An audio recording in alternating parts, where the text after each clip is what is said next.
It's anyone's game at this point. Both teams are neck and neck. Team Luigi gets possession. They're running up the middle. Can they make it? He shoots and he scores! Team Luigi takes the cup! Oh. Want to see how I made this? So, I hope you liked that intro. I had just as much fun making this print as I did eventually getting into playing with it. So, I figured why not help you make one as well. This video marks a huge milestone for me, and I am very excited to jump right in. Before I begin, it's important to give some backstory. So after my TPU Air video in January, Soraya Tech were so happy with how that went that they wanted to send me some more TPU variations to make videos on. I like to make sure that each video I do has a purpose behind it, as I like to build on my skills with each video I create. I struggled for a while to decide what to do with TPU 85A, as it's both more flexible and more difficult to print with compared to everything that I have done in the past. I was chatting with a friend of mine and he mentioned his love of soccer in anticipation of the World Cup held in the United States this year.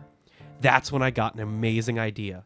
I already had some black TPU 85A from Soraya Tech. If I could get my hands on some white filament to match, I could make a soccer ball.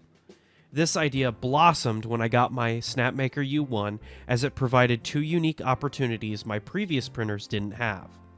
As such, I'll be splitting this video into two sections to better describe the process for how I made this soccer ball and how you can do the same.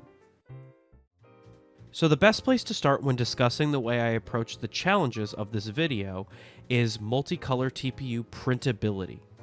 Most multicolor prints I and others make utilize a single extruder, single hot end setup.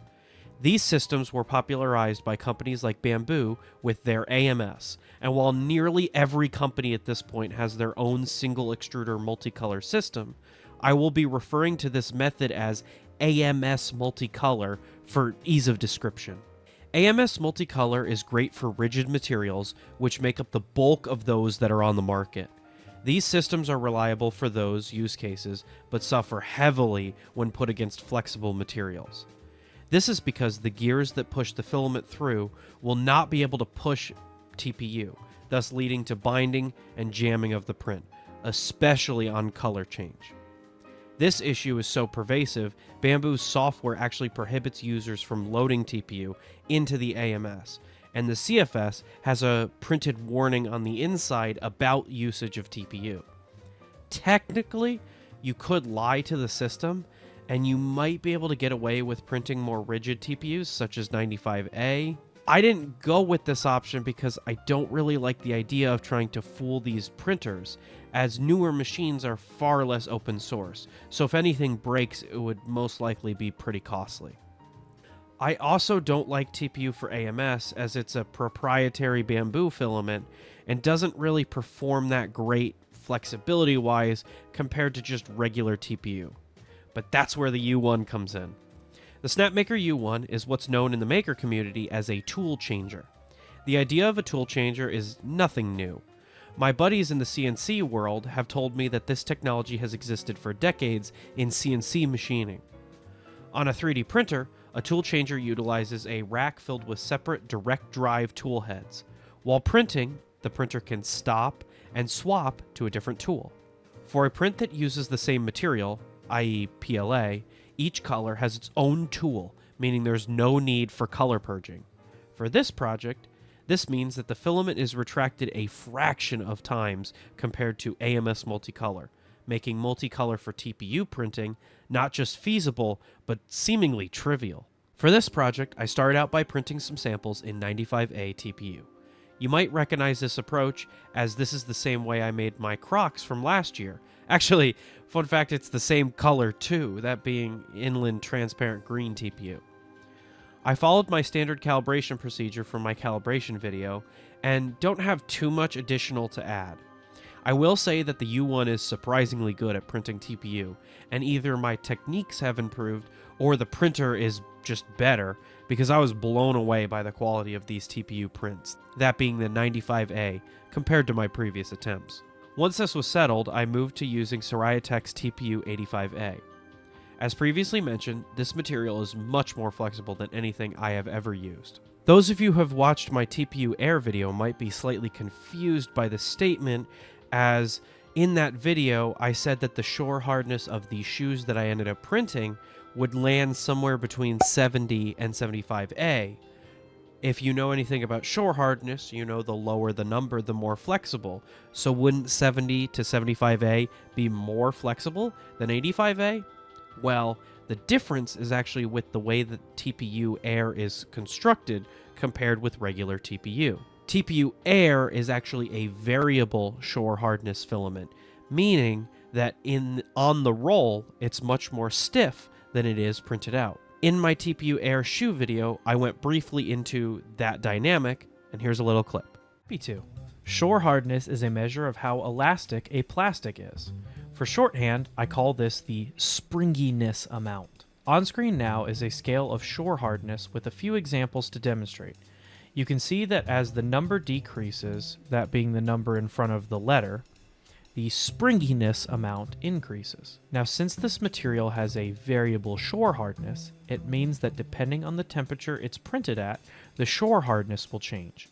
As a little aside, I am told this is how TPU for AMS works, but I've never tried this out for myself. It is also important to note that TPU for AMS is not a variable shore hardness filament, only having one conversion temperature.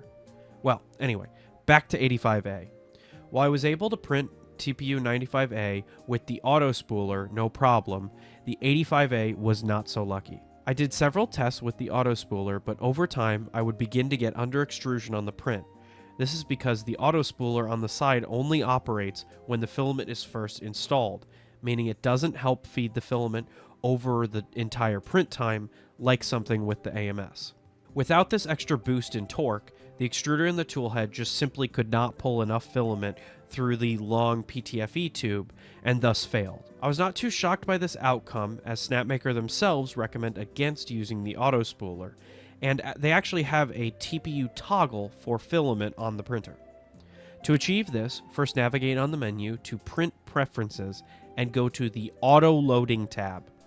Find the ports which you want to print TPU in and toggle these off. This will then change the loading sequence to allow for manual loading. For this specific project and for me, I used tool heads 2 and 3 for TPU and left the other ports stock. I chose 2 and 3 for ease of use with a dry box. As mentioned in all of my TPU videos, what really separates a good print from an just okay print is drying. Now this goes for all filaments, but is doubly true for TPU. By using ports 2 and 3, I was able to arrange my 2-spool dry box to allow for active drying while I was printing. In my TPU Air shoe video, I stated that printing directly from the dry box resulted in under extrusion, but I didn't encounter this issue on this specific project with the U1 in this setup. As for the specific dry box I own, this is one made by Soval that allows for 2 filaments to be dried at once. I normally like to keep things stock or use materials or otherwise things that the designers themselves support.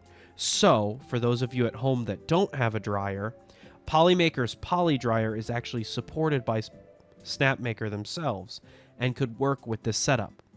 I couldn't test it for multicolor TPU as I only currently own one Polymaker Poly Dryer. On the slicer end, the only thing I changed was speed. When printing TPU, slower speeds are normally necessary.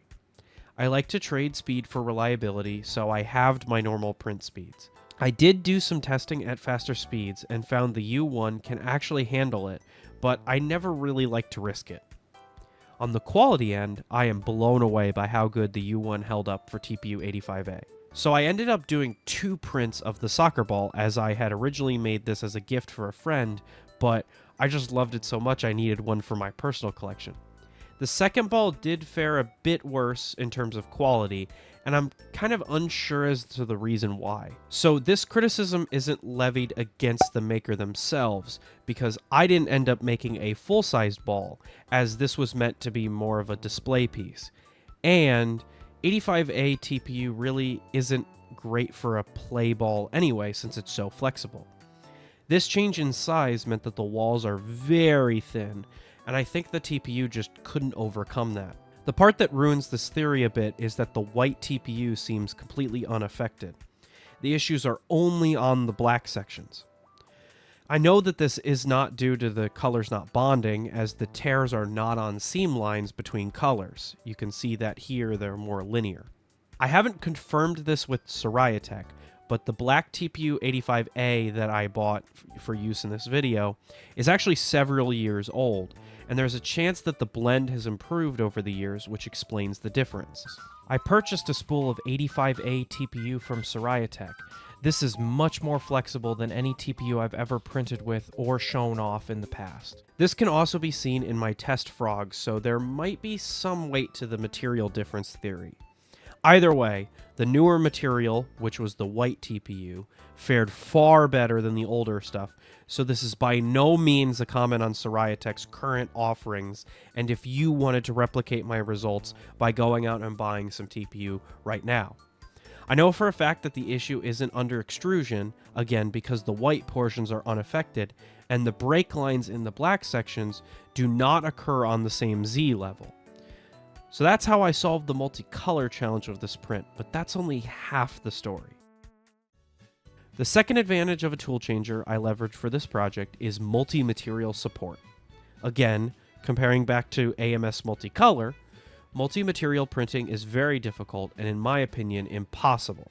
When the printer has to purge between a color, a little bit is left behind. This is known as color bleed. Purging before a new layer aims to avoid color bleed. Multi-material makes this phenomena even more complicated. To explain, let's look at this through a specific example of PLA and PETG. For my printing, I print PLA at 220 degrees Celsius on nearly every printer I own. For PETG, I print at around 240 degrees Celsius and sometimes even hotter. With an AMS, the hot end not only has to heat up to match those temperatures, but it also has to purge out the old material. This purge can leave behind small bits of the old material, which will lower the strength of the part. This is because of a special property of plastics. I won't go into an entire polymer chemistry lesson in this video. I'm saving that for later. So here are some basics as it relates specifically to this project. Plastics of different types, categorized by their monomers, will not stick to each other and fully bond. This degree of stick depends on which types of plastics are being printed on each other. In an AMS-styled multicolor setup, this property can make purge volumes increase and lead to greater chances of failure. With a tool changer, like the U1, each material has a dedicated hot end, so there is no bleeding. This means that the phenomena of no stick can actually be leveraged to our advantage. By using two different materials, you can print with supports that have no air gap. Traditionally, when printing a part that has a steep overhang, support material is generated to act as a scaffold for the print. To make these supports easier to remove, an air gap is coded into the slicer. This air gap allows easy removal, but also causes the hot filament to sag down, leaving poor surface quality finish behind. I try to model everything that I make with as little support material as possible, but this is not always possible in every case. This is what makes multi-material printing so powerful. Moving back to specifics as it relates to the soccer ball, I tested several combinations to find the cheapest and easiest support material for printing it. First, I tested regular PLA with Polymaker's Co-PE. I wanted to try this out as the material itself is advertised by Polymaker as a great filament for multi-material printing, as it really does not want to stick or bond to PLA. In my testing, I found this was very much true. So true, in fact, that the print itself broke off partway through as the print had so little attraction. For usage between PLA and Co-PE, I would recommend using this only when the main part, that being the PLA part in this case, has sufficient contact with the bed to make up for the adherence that it will lose when it's bonding to Co-PE, or lack of bonding, I should say. Still looking at Co-PE, I also tested this against PETG. Again, I don't want this to become a chemistry lesson, but maybe in the future I will. But Co-PE is a copolyester, and PETG is a polyethylene. The difference is subtle to non-material scientists, but they are not the same plastic. Think of them kind of as chemical cousins, we'll say. Regardless of that fact, I wanted to test how they held up as supports for each other. On this Lego Spider-Man, I made the main head and printed it in Co-PE, and the supports are PETG. I found that the PETG stuck really strongly to the Co-PE, and this made support removal very tough. I think this is a mix between two issues. The Co-PE and the PETG are similar enough to get a decent bond, and the Co-PE is very brittle. This means when trying to wrench off the supports, the part will break instead. To finish this Lego head, I reprinted with PLA supports, and that worked perfectly. Speaking of PLA and PETG, that's the second test that I did. This is the combination I knew the most about before this project, as several creators have published their findings already. PLA and PETG seem to be in a sweet spot where adhesion is just good enough to make for a good support, but not enough where supports are impossible to remove. In my previous video, I talked a bit about how this fared on another giant Lego figure I made. Here is a clip of that. Overall, I think this model is really well made, but it has some really harsh overhangs. Similar to the Flexi models, this gave me a great opportunity to test out my Snapmaker U1, as I used a sneaky trick to get perfect overhangs. In material science, there's a special property of plastics. Plastics of different types won't stick to each other. Now moving a little bit on, traditionally supports are printed with a little air gap so whatever is supported can be removed, but that air gap makes overhangs look unfinished or of poor quality. With a tool changer, such as the Snapmaker U1, multi-material printing can be leveraged to overcome the downsides of using supports while leveraging the advantages of still having them there. For this model in particular, I used PETG as a support for the PLA of the print. I actually did a bunch of testing on this with various materials, but I don't really want to bog down this otherwise, quote, less technically dense video with that. Next month's video will be all about my multi-material testing, so if you're interested, stay tuned. Anyway, back to Miku. The arms, hands, head, and most importantly hair were all printed with this PETG support method. Comparing with the leg connector, which I printed in PLA, you can clearly tell the difference that multi-material makes on support structures.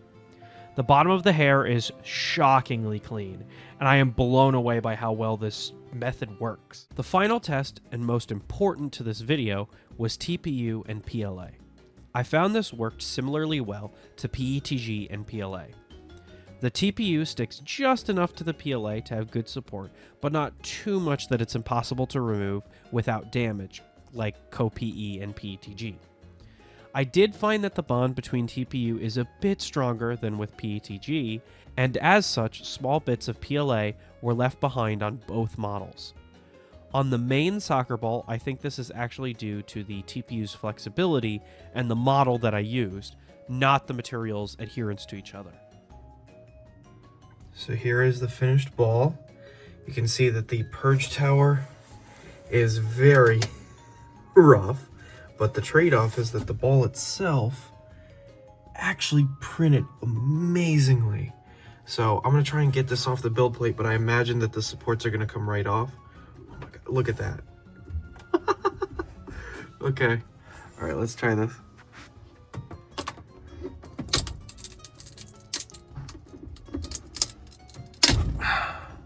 I was worried about it sticking to the build plate. All right.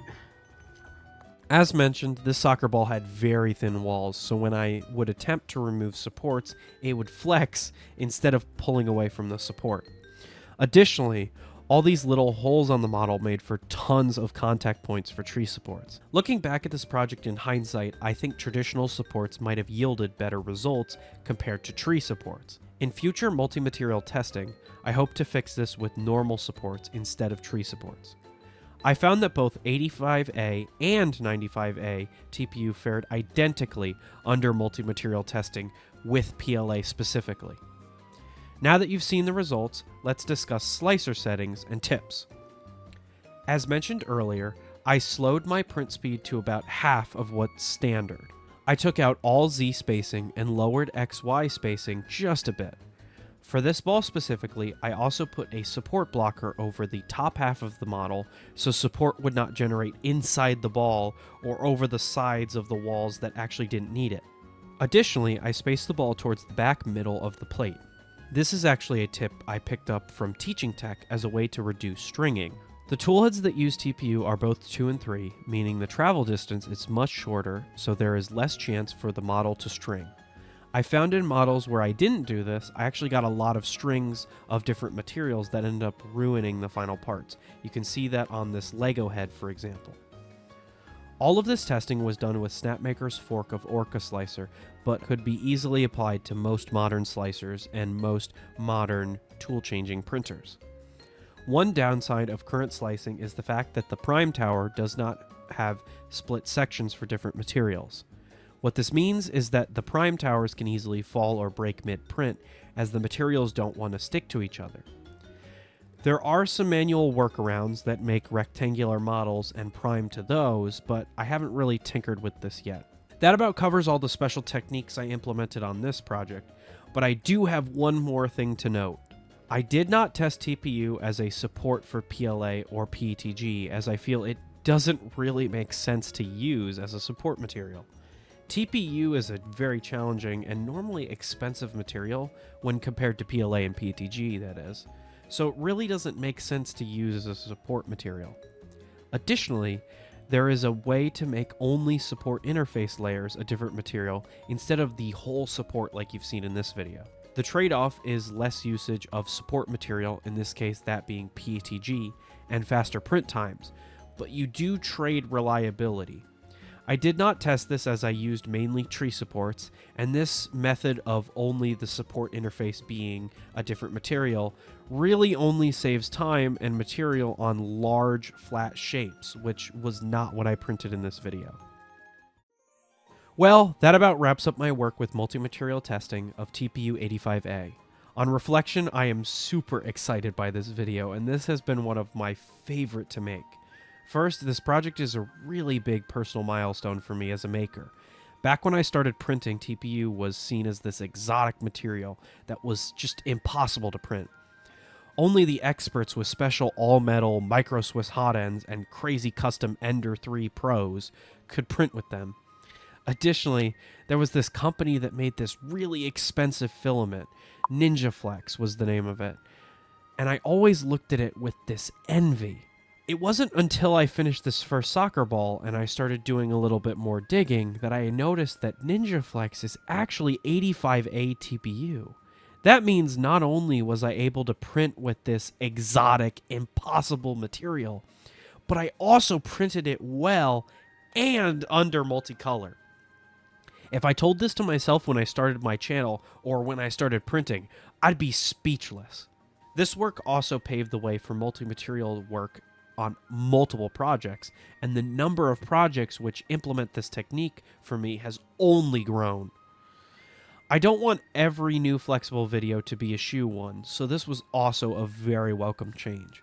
Speaking of which, huge shout out to Soraya Tech for their continued support of my work and for sending me the white TPU-A used in this video. I shared this work with them as it progressed, and they seemed to love it, so expect some more TPU shenanigans in the future. Okay, well, I hope you all liked this video and learned something too. Don't forget to like, comment, share, subscribe, all that good stuff, and I'll see you in the next video. Bye-bye!